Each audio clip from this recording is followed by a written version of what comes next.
possibility. All out already used. There's a hemorrhage stacked up, and Adam is very familiar with a guillotine. Oh, wait. He's waiting. He can't get there. 1 for 1 in the end. We can fight. Darius,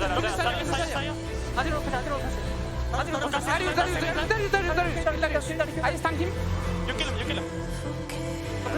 Nice. I'm looking on Darius. Look at Darius. They were tight. We win. Yeah, keep going.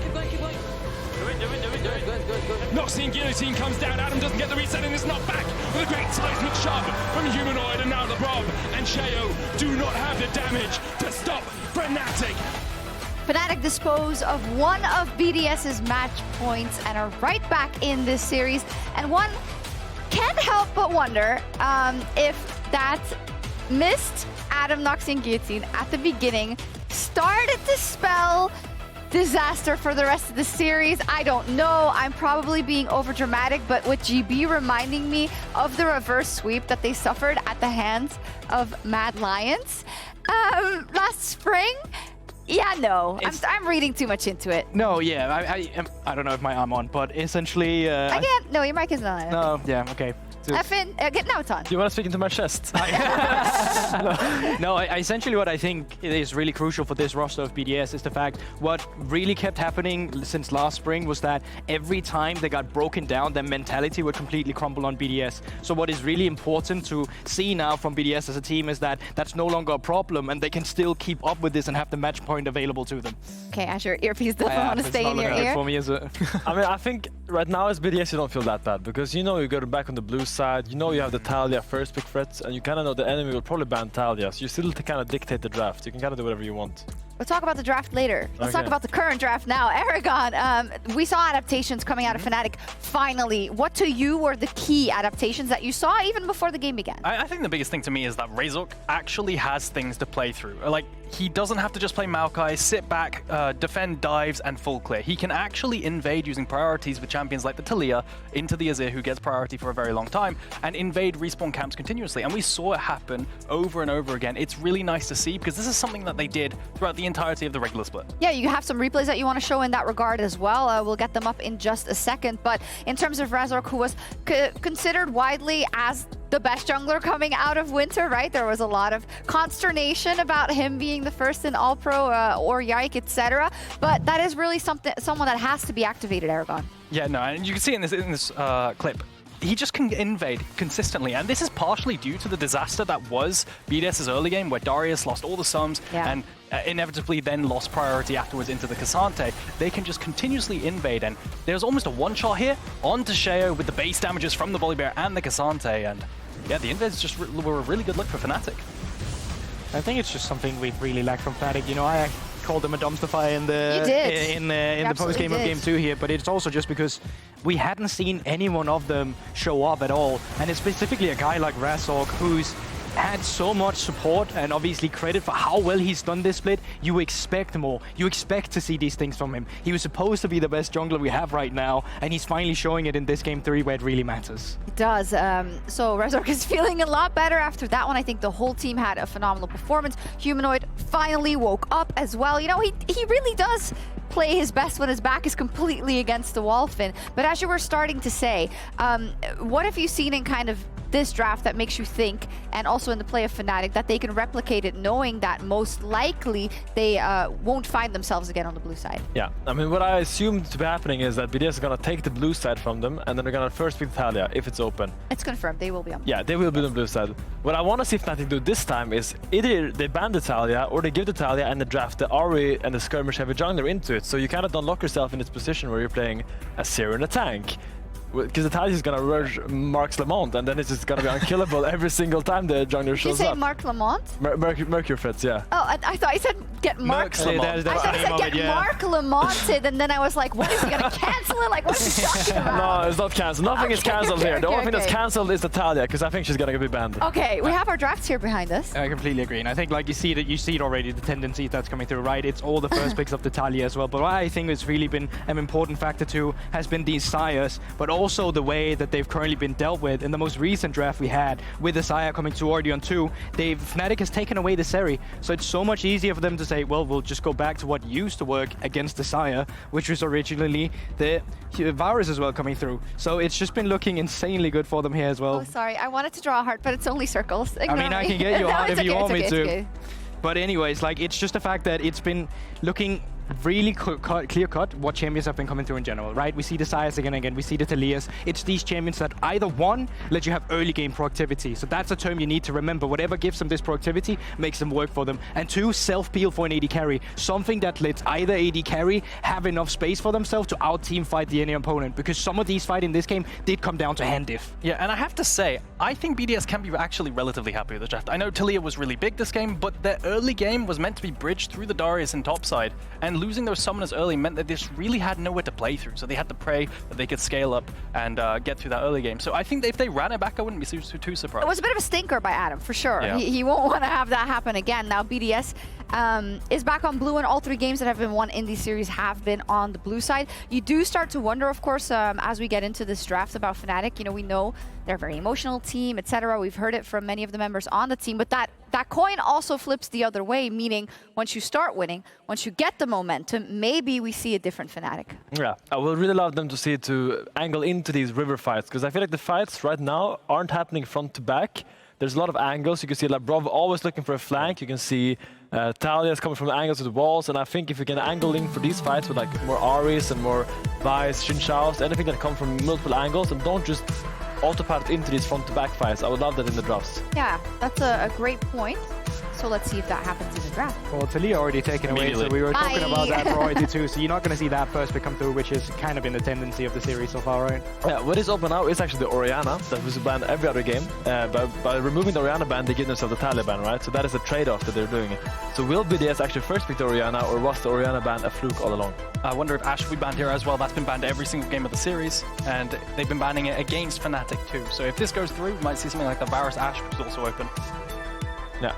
Also, when you give enemy Varus Ashe, which doesn't happen, so I'm not going to go into that point, you can hit for the swap, but that obviously doesn't happen. So here you either ban the Ashe or the Orianna, probably, giving the other one as the first pick. Wait, but it's going to be the Seri. And Varus out of the picture as well. It just seems so much easier to just slam Xayah as well in the beginning for them. Yeah. I know it's been a while since we've kind of been in the first pick AD carry variety, but with Varus out of the picture, which is a counter, and Seri, which both AD carries have prioritized, could be coming through here. Nautilus first pick would be interesting. Usually you're scared of the Brown when you first pick the Nautilus. But it is going to be the I'm going to stop talking about hovers, okay? Because they're so much toying with you as well. It's really not fair. Yeah, like, what are we first picking? I see, okay. I don't love that, but I mean, they have... It's a power pick in every region in the world. Like, there is some logic to it. Why is it losing here? Are we just so good? Europeans are so good at playing against Azir, just so bad at playing against everything else. No, I don't know. I think the champion just is a bit too slow maybe for our games. A lot of games get hard, worse or harder. Get decided in the early game, which Azir is not strong in. I wouldn't be surprised to see Orianna for the Humanoid unless they go the Caps route and go ASOL to magic scaling. And they have, I mean, nothing outscales ASOL, right? So we're just going to see a long game, I imagine, for Fnatic. And I do believe we've already seen Humanoid on this one time before as well, so coming through with the Azir first pick, it does make sense for them. On the other side, what are they looking to round out the comp with? I just really want something that can gank this Aurelion Sol, because I feel like if you don't pick something that can gank the Aurelion Sol, it's really hard. You've been one of the biggest Aurelion Sol into Azir haters. I remember we had to do a segment where you said, I don't understand how Aurelion Sol keeps winning. So why is that? Because I think the Aurelion Sol actually gets really, he can get really screwed on the ult timers, on the shuffle timers. If you have a jungler behind you that's actually strong to fight, not just a Sedrani or a Maokai, but like a Xin Shao or a Vi or Lee Sin of the sort. Yeah, I'm wondering now, because Nautilus on 3 for Fnatic look really good into the potential fragile bot lane of BDS, although, because the Ashe is really good into Kalista, right, but if we see a double range bot lane, Nautilus can just create kill pressure there. So I wonder if we're going to see a Nautilus 3 here for Fnatic. Am I silly, or I'm a little bit surprised by, you know, the Kalista here then, when we saw the Xayah popping off completely. We've seen the Zeri, of course, but it's banned this time around. Or it's just fine. I mean, usually you don't see the Kalista when the Ashe is open. Ashe is usually the biggest counter to Kalista, but they say we just want to fight around bottom early, and they're kind of putting pressure on themselves because Aurelion Sol scales super hard, and Kalista has a really strong early game, so I think they were kind of well in that regard because they kind of bridged each other into their pressure points. Awesome.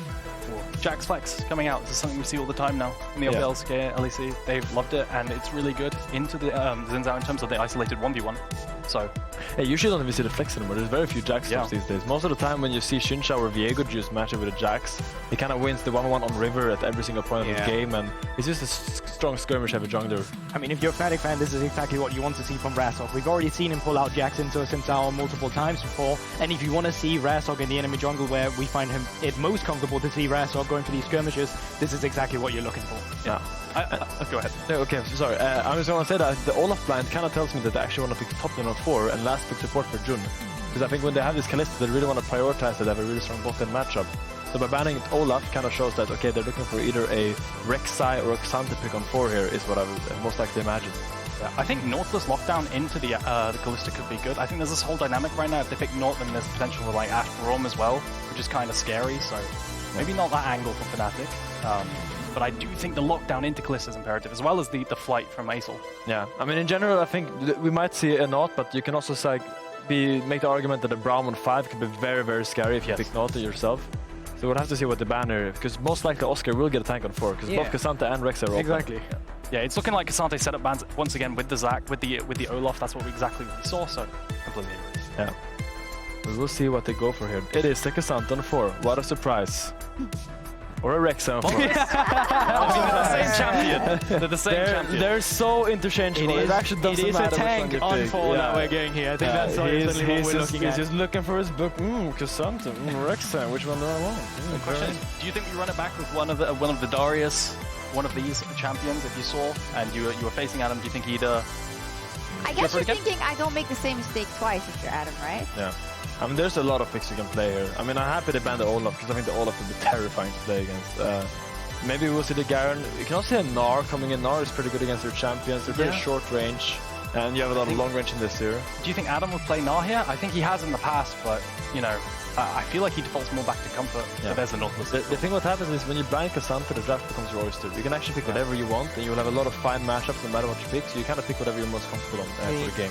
One of the ways that BDS always shut down a Kalista with as well was Garen. They did it against Golden Guardians. They've done it multiple times before as well when they see this champion. And they were hovering it into Xante earlier, so either you're looking at a Adam S champion where that's straight up what you're going for, or you look for more stock standard, which is like the Gnar, the Gragas that just mirrors the tank matchup. Do you think they should have taken that gamble? I mean, I think they're looking for safety here. Like, it's not a gamble where you need to rely on it specifically. You can still be happy about some of the lanes you had. Well, my point is, should you have just tried to take it? You are on match point. You know that you've been successful for it versus Kalista before. There are other elements in the Fnatic comp that you think dispelled them from doing it. It would have been hella fun if they did it. And I would have loved to seeing it. I love seeing Kalista's get blown up. I wonder how it works against Aesol as well, if you can get on him with the silence. I just think it's a bit scary to pick Garen when all your lanes are losing, because your bot lane is probably going to get pushed in by the Kalista, your mid is probably getting pushed in, and if you have Garen on top of that, it's pretty hard, because it gives your jungler a very low amount of options. You have to cover every single lane. That's too dangerous. I agree. That could be scary. Let's round it out. And I like the Blitzcrank. I think, and no one wants to eat the hook really in Team BDS team. Like, sure, you can hook the Gragas, but even Gragas will get one-shot by Aurelion Sol late game. So no one is actually safe from the hook. You don't have anyone who just tanks that and walks out like Xante would with a W. Yeah. So it's a very threatening pick. That's a lot of CC to play against, though. You have Nautilus, Ashe, potential CC, and lockdown for the Kalista. I think that bot lane's going to be a little bit rough. But I imagine why they didn't go for Braum is the lack of engage and maybe synergy with the Kalista. So they go for the Blitzcrank instead. And we saw Jun on this Blitzcrank before, the volatility and how it's like a potential wild card. Yeah, I think it's really on Razork to bridge them from early into the mid game though, because there's so many lanes that Sheo could influence from a bot lane to a mid lane perspective with the setup from ultimates and their abilities as well. But I really think as long as Razork can push Sheo out of the jungle, make sure he doesn't get any of these early ganks off in the early game, well, it's going to be so much easier for Fnatic to play the late game with a scary dragon. A tall order for Razork once again. See if he can do what he did in Game 3, also in Game 4, to bring us to Silver Scrapes, or if BDS is going to MSI. Here we go into Game 4 of this series. BDS looking to make their first MSI, to make finals against G2 tomorrow. Fnatic looking to make it back to MSI for the first time since 2018, the same year where their last LEC title was won. Same year where they won both splits as well. Yep. Fnatic, can they do it? have been hungry for a title for a while. And they are close, but they have to make the reverse sweep happen against BDS. And BDS would really hate for that to happen. Last year, they were reverse swept by Mad Lions. They lost their opportunity to go to MSI. And they were kind of sad. So today, 1 game away. I quite like what they've drafted. Again, we see a bot lane that gives them a decent amount of power. Ashe being used as an answer into the Kalista is definitely something that the Analyst has highlighted, but also just something we see commonly. The Azir, once again, for Nuke. I think he doesn't have to be as aggressive as was in the previous game, but it definitely felt like they were limited in terms of their playmaking options. He's going Hail of Blades this game as well for a little bit more aggression, at least in the laning phase, as opposed to that grasp. True. Sorry, I thought you were talking about Ice for some reason, but you were talking about Nuke, obviously. Yeah, you were talking about Nuke. Sorry, yeah, no. I kind of piggybacked off your point. Yeah, that's a great point, actually, Medic. That's a great point. So we'll see how things play out. Ultimately, I'm excited to see Sheo versus Razork. This time, Razork on the Jax. I don't know if he can be as super proactive early game as he was last game. Volibear is obviously a very powerful early game jungler. While Jax does have some setup, he's a little more dependent on his lanes than someone like Volibear is. But with Jun on his Blitzcrank, we've seen what he can do on the champion. You give him the opportunity to roam, and he's going to take that advantage and run away with it. Labrov able to get the hook into the wall, get away. But yeah, I think the nice thing for Razork is he just does so well in the isolated 1v1 versus Sheo. And if you can play off of Noah and Jun having this pressure on the bottom side, I think he can look for invades and continue to just keep the pressure on towards Sheo so he doesn't really get to a point where he's able to be relevant. And I think Razork has been traditionally very good on the Jax pick at doing just that. So I'll be keeping my eyes on him to see how he interacts with Sheo as this early game goes on. Just culling the minion wave there, getting himself his first 4 stacks of the game. Often you want to see an Azir and a Aurelion Sol up around 200 stacks at the 20-minute mark, and then at least 10 stacks per minute from that point. Until he gets to 100, 150 stacks, it's actually quite hard to stack up, so don't expect to see him having a huge amount in the early game, but we'll keep him on that 10 a minute from, around 18, 20 minutes. Information trying to be gained, but I think our observers highlighted that Razork wasn't actually spotted, but they will see the bot side camp secured. You can see the ping coming down onto the walls, being a bit like, this is a bit weird. We don't have full information as to where he is, but with his bot camps up, it's very likely that he's going to be here. With this ward, in contrast from the side of Fnatic, they'll use that to spot exactly where Sheo is. Sheo is. Why is that such a hard thing to say? Meanwhile, in top lane, Adam, once again, with the early push, kind of as we expected. Nothing too crazy, but overall, a relatively slow early game compared to what we've seen in the first 2 games, where BDS were kind of off to the races in terms of the pressure they were putting down in the enemy jungle and what they were able to find in terms of early leads. Yeah, we're going to see Sheo move back up towards top side with Jun roaming. He could have easily set up with Razork to take that Skull Crab. So I think we're actually going to see if Razork really wants to contest on towards his top side. But I imagine he's going to do his Wolves reset. But with Oscarinin being relatively low and Adam having mana, I'm not sure what happens after this Skull Crab goes down for Sheo. Let's see if Razork does Wolves into reset as Nuke kills Humanoid and flashes away. Just a solo bolo in the mid lane. Adam looking for Oscar in the top lane as well. Nuke's going to be able to retreat to the safety of Sheo. Razork flashes forward. Red bar.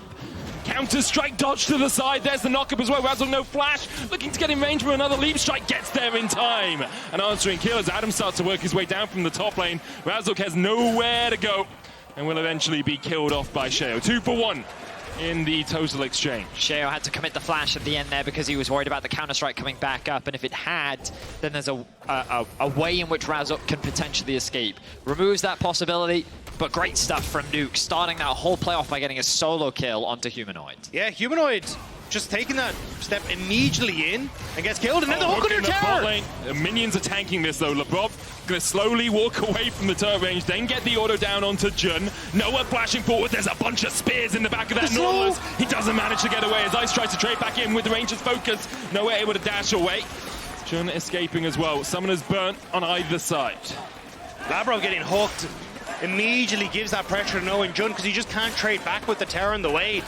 And he was nearly able to escape with the slows, but just so unfortunate that Noah ends up pipping him with the Q and doesn't manage to escape. I mean, what started off as an unfortunate situation for Humanoid and for Fnatic, the bot lane then comes up clutch. We've talked about how we've seen Jun with these incredible plays on his Blitzcrank just last week. He makes the same thing happen again here. I mean, did he bend the bullet there? I mean, what the hell, Jun? Makes the play happen. You can see Ice trying to slow Noah as much as possible and then do as much damage. I think the surprise here was that how much respect Noah was giving. He was saying, you know what, I actually don't think we can win the extended fight, so I don't think it's worth continuing. Chooses to disengage, and they're just happy, be happy rather, with the single kill that they secured. Yeah, I think it's the right call with the hook being as long as it is on Blitzcrank. I just don't think you have the follow-up cooldowns to finish that one out. Still though, Dragon going to be taken by Sheo with push in mid and push on bot. And I'm also curious to see what happens now that Nuke has hit 6, because you do have an opportunity to start playing around, well, I was going to say mid lane. Oh, that's Humanoid check here. No flash, remember. Humanoid's going to get pulled back as well. No flash for him. Just kill the Azir. And that's what BDS do. Razork forced away. The Drake started by BDS already. Razork got some grubs in response, but BDS, once again, just take out the enemy mid. I think this is something that we're going to see more and more, because Asol very vulnerable when his flash is down, and you saw how easy it was for Nuke to get in on top of him. So that cooldown, as soon as that's back up, I wouldn't be surprised to see Sheo in around mid again. 6 here. Labrov's going to get hooked back. Doesn't have the flash. Labrov's just dead. Sent to the depths below by Noah. A second kill for the Kalista. So you imagine this is an example of the game plan that Fnatic wanted. Because my first question is, why are Fnatic even trying to fight this dragon? But if they're able to connect that hook onto a target, the amount of single target damage that they have with this comp this early is clearly very high. The problem is that Nuke was able to catch Humanoid on rotation and he ended up getting punished. So BDS secure the first dragon, Fnatic get a kill back in exchange. I thought you meant they killed Aurelion Sol and that was the first dragon they secured. I was like, oh yeah, they get two dragons. That's a really good pun. Yeah, good job, Eddie. You've learned from me over the last 5 years. Thank you. Yeah, no, I take great pride. I'm glad that you saw that one, Medic. Good job. Definitely deliberate on my end. Sheo gonna go into his topside jungle here. Nice vision control on the top side from Fnatic has already been set up, so I don't think Sheo can actually make a play on mid. You even see Jun hovering mid because of how vulnerable Humanoid is at the moment. As long as the Humanoid can get his flash back up, they'll be fine. But Fnatic doing a good job of playing protective here for Humanoid while he is still vulnerable. Still doesn't have that flash, as you say. Jun just covering it. Meanwhile, in the bot lane, Noah's catching the wave. Can't quite see if he's got a freeze, but Labrov is doing the same as the arrow goes in. Nuke Emperor's Divide back. And even if Jun's here, it doesn't really matter. Nuke on the board once again. They didn't even wait for Sheo. They're just like arrow from downtown, snipe the dragon. Yeah, BDS are on Sol point now. 3 Drakes already to them. Wait, they've become 4. Wait, the 4th of Sol. 8 minutes Sol is the fastest we've ever seen. Humanoid is having a rough game for 0-3 now. The scoreline, a 1.1k gold lead for Nuke.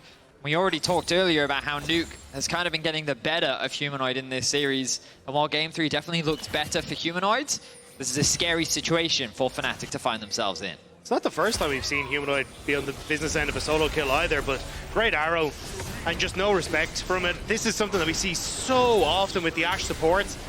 We don't get awful lot of Ashe AD carries. We've seen a couple of times from knowing that, but getting caught out there, try to play it safe. They even brought Jun up, but it just doesn't matter in the end. BDS still find a way.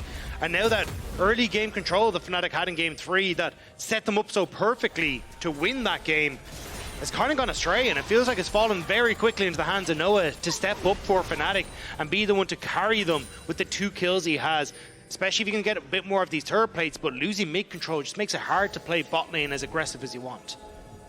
Noah is the Fed member of Fnatic. He will match up against Nuke later on in these fights, but he has to deal with, an Ashe arrow, the Riptide slow, the hook, the depth charge, which is point and click, Sheo jumping in as well. And he doesn't Adam Cask. Oh, Adam Cask, yeah. And the slow from the barrel as well, I guess. There's not many disengage tools either for Noah, right? Like, you have Oscarinin with the all-out, you have Jun standing on top of you and punching people into the air. You have Humanoid's AoE slow field, but will it be enough to keep Noah safe in fights? Is running the heal as well, no cleanse for him, so if he's hit by an arrow, doubt we'll see a chaos from Jun. He's going to be stunned for quite a while. At least you can play very aggressive as Jun to look for picks to try and get you back in, because we still have that Kalista combo where you can take the hook, immediately get Fate's Call, and you pull people quite a distance. So you can always set up for something like that, pull people completely out of the play and try to find windows back in. But as you say, if you don't, it feels like a lot of this team fight is a little bit messy when you don't have that disengage and you're falling behind. 1 minute now until the dragon spawns. Fnatic will Jun just flashed in the bot lane. Flash answered by Ice. Oh. Well, good catch. We can make a pretty accurate assessment as to what happened there. Yep, Ice flashed and then Jun was like, I'll do that too. No, perfect. It's like ARAM, you know, when you all log in, you're like, here, look, we all flash at the start. Yeah. We all have nothing, and then there is one person that has and leads everyone. Jun wrote in all chat, flash DRF, and then he wrote the press F to... Yeah, exactly, and then you press, and he's like, Press D to dance was the old school one. Fancy dance. But it's actually a good move from Jun, because even if you do just burn the flash from Ice, as Vedi was just pointing out when I spotted it on the minimap, it's 30 seconds before the dragon, right? So now Ice has one less tool to try and play around a dragon fight if BDS elect to go for the second Drake. Oh, here we are, there's a replay. Let's see if it was what we said. Flash for flash. Yep. All right, well, BDS are clearing out this vision now that Fnatic have set up. The resets have come through from Fnatic. They don't actually have that many control wards in their inventory. Of course, Jun refreshing his stockpile. He said he still has 3 available, but it's BDS first to the objective. And observers, if you can show us what Fnatic can see, a lot of the vision is being denied right now as the entire map is just being littered away. But then Fnatic, I mean, they just walk into the river for free, I guess. Jun getting level 6 off that ward being killed. Nuke has pushed in mid. Humanoid answering that. Nuke already at level 10. There's the hook. Sheo. Crescent guard down. Labrov looking for Razork. There's the counter-strike burnt. Depth charge available for Labrov as well. Noah will be locked up by that. Point and click for the Nautilus. One of the reasons he's so good. Another hook goes down. There's the face call. TP's invested from both the top laners. Depth charge onto one. And now Razork's on the front line, but a good hook. Once again from Jun. Sheo able to dash away. Ignite ticking on him, but he heals up just enough. Labrov is met with a falling star, but not enough damage from Fnatic to lock him out of the fight. It starts out well for Fnatic. They get the hook for the ultimate from Sheo. Great trade in the grand scheme of things, but the problem is as Jun goes to get the vision that they need in river, they end up getting collapsed on. Jun has to play defensive, and they just don't quite have enough to finish Sheo off. I'm shocked Sheo got out after that second hook. I think he triumph healed through the ignite. Truthfully, it was because of Adam's ultimate. So what happens is then Noah gets CC'd long enough that he then can't land his last auto attack, and Sheo is able to flash away to safety. So nice timing there from Adam to arrive at just the appropriate manner, as heroes often do. And Adam is never late. Revives exactly when he means to. Exactly. He is a drunken wizard. You know the old support item, Shard of True Ice? It's actually in Gragas' barrel. That's what keeps his drink cold. Oh. Yeah. You just made that back, though. No, it's true. I don't know if I believe it actually is. Actually is true. Or is it? How many of them does he have? Because he's got to throw out at least 200 to 1,000 he goes through a lot of barrels. You just refill the... Oh, he throws them out? It, yeah. Oh, okay. Now, those are his pocket barrels. Like pocket sand. I see. Right. That makes sense. Pocket cherry. It reminds me of this. Reminds me of this idea that I had for BG3, where I was talking with Rob about if you could open a dimension door, I would just use it to store barrels, so that you could then the explosive barrels. Yeah. Yeah, Matt Mercer did that. He just climbed up on them and then jumped into the final city. Yeah. Anyway, there's League of Legends to be had. Shelly started by BDS. Fnatic trying to answer 1,000 gold between the two teams as Jun looks for another hook. Flash not available yet for Ice. Counter strike from Razork locks up Sheo. Jun gets the hook, but the counter hook comes out as Ice starts to put the damage down. Explosive cast from Adam. Depth charge coming out of Humanoid as well. Ice is already dead and Noah has so much time in this fight to really open up. Humanoid tries to flash away. The falling star as the skies come down on the faces of BDS. It's a triple already for Noah. Sheo trying to chase Razork out. Nuke dashing in. The Emperor's Divide dodge to the side by Noah. It's 4. Will they wait? Will it be 5? Noah has led them into the arc 2 by 2, and in the end, it's 5 for Noah. A pentakill is secured for Ice at the Herald. A fight that initially did not look great for Fnatic. Humanoid was late to the party, but they're able to execute to perfection, and the crowd erupts. BDS were so split in this fight, and it means that Fnatic are able to collapse so well. You see Adam is trying to walk there, but late coming into this, and then Nuke goes over the wall, so he's over on the left-hand side of the fight. Jun then working with Noah and Humanoid to collapse onto the bottom side of the fight, and all that Adam does is get a cast, but Ice has been completely left high and dry. Nuke then tries to reposition, but the ult just ticks over on the cooldown for Humanoid right at the end of that, and we already said it. Noah needed to be the hero for Fnatic. Noah needed to step up in this game, and when Fnatic needed him most, he pulls out a bloody pentakill in Game 4. So much gold secured for Noah.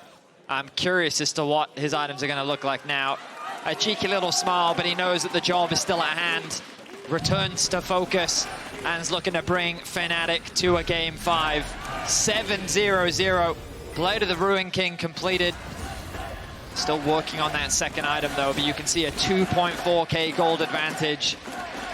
And I will give huge credit to Humanoid in that previous fight. The fact that he was able to get that ultimate off just before he lost his life was so crucial to the success of his team. And Fnatic, could they make a repeat of Spring Split happen? Could they make the reverse sweep happen, deny BDS their shot at MSI, and secure a spot for themselves?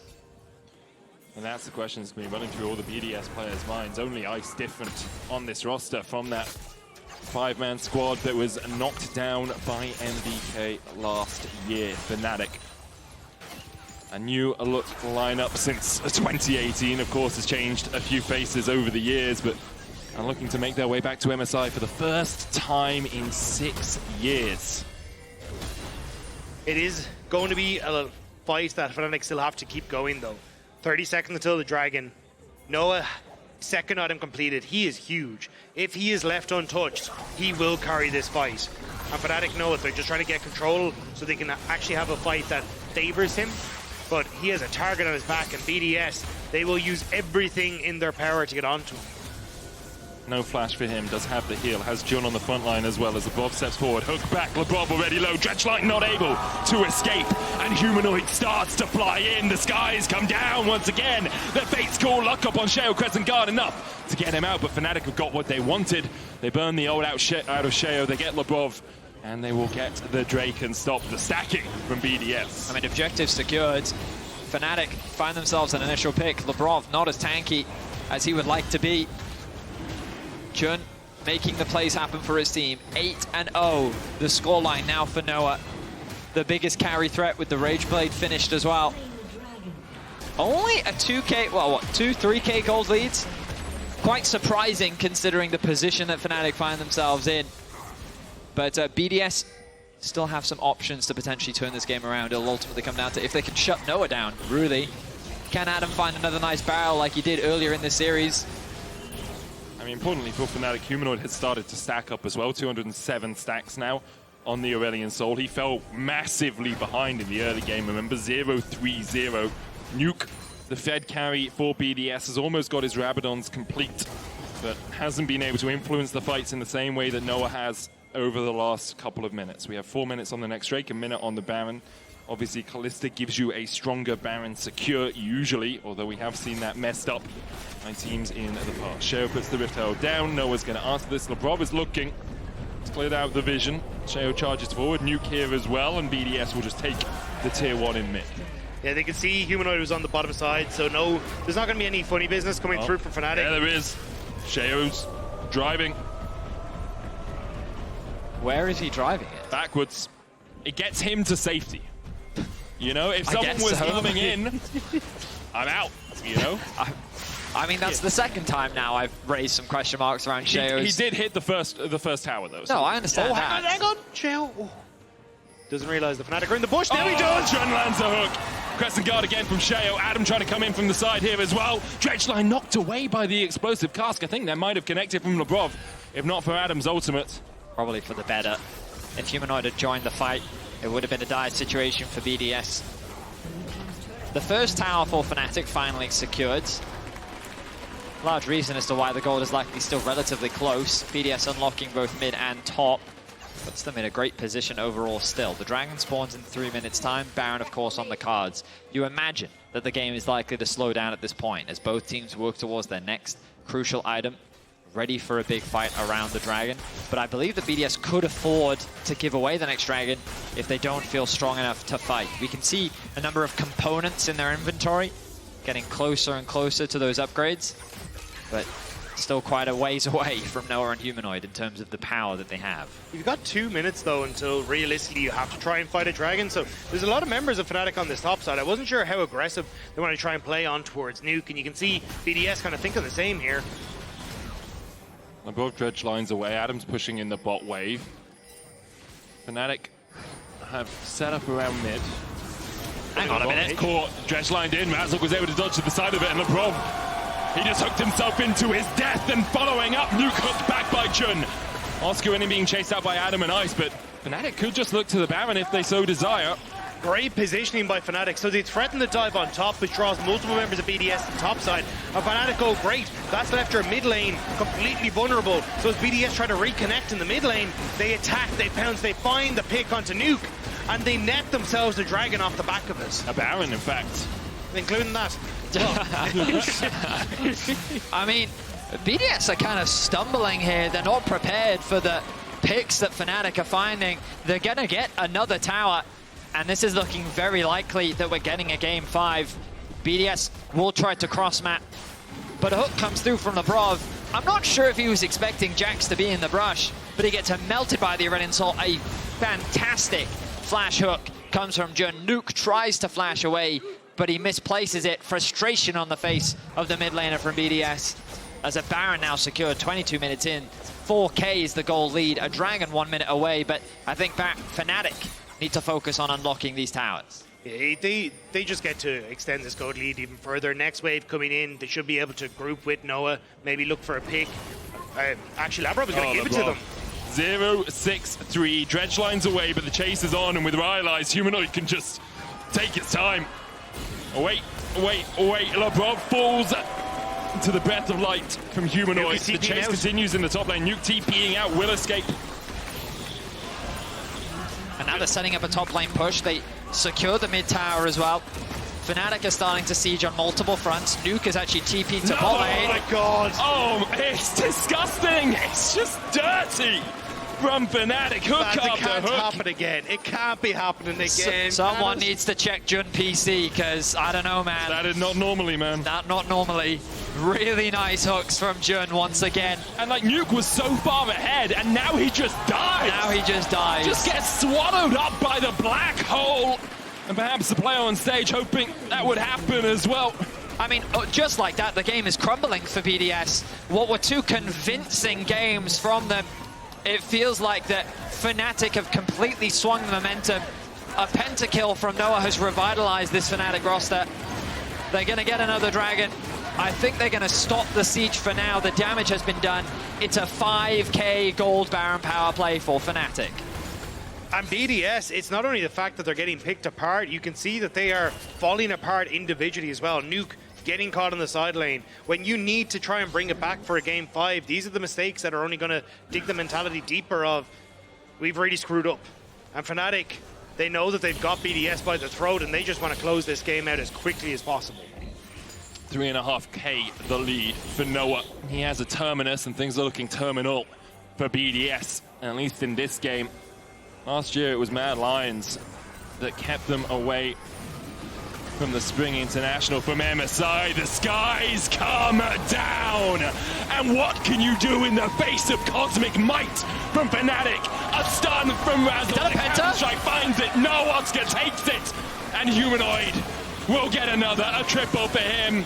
The counter-strike out. Sheo tries to dash away, but Humanoid finds him. It's 4. And Oscar stole the penta. It will be denied, but Fnatic will not be denied MSI just yet. They're going to smash BDS here in Game 4. They're going to secure the Nexus. And BDS with their backs against the wall as Fnatic is looking to make the reverse sweep a reality. 2 games ago, it was looking done for Fnatic. Now, they are on the precipice of a finals with G2. And a rematch that we have seen so many times in the LEC. On the brink of making their way back to an MSI. The first time since 2018. And on the opposite side, BDS on the brink of making their first ever MSI. Last year, same position, reverse swept. This year, same position, game 5. Cue up Silver Scrapes. We're going one more time.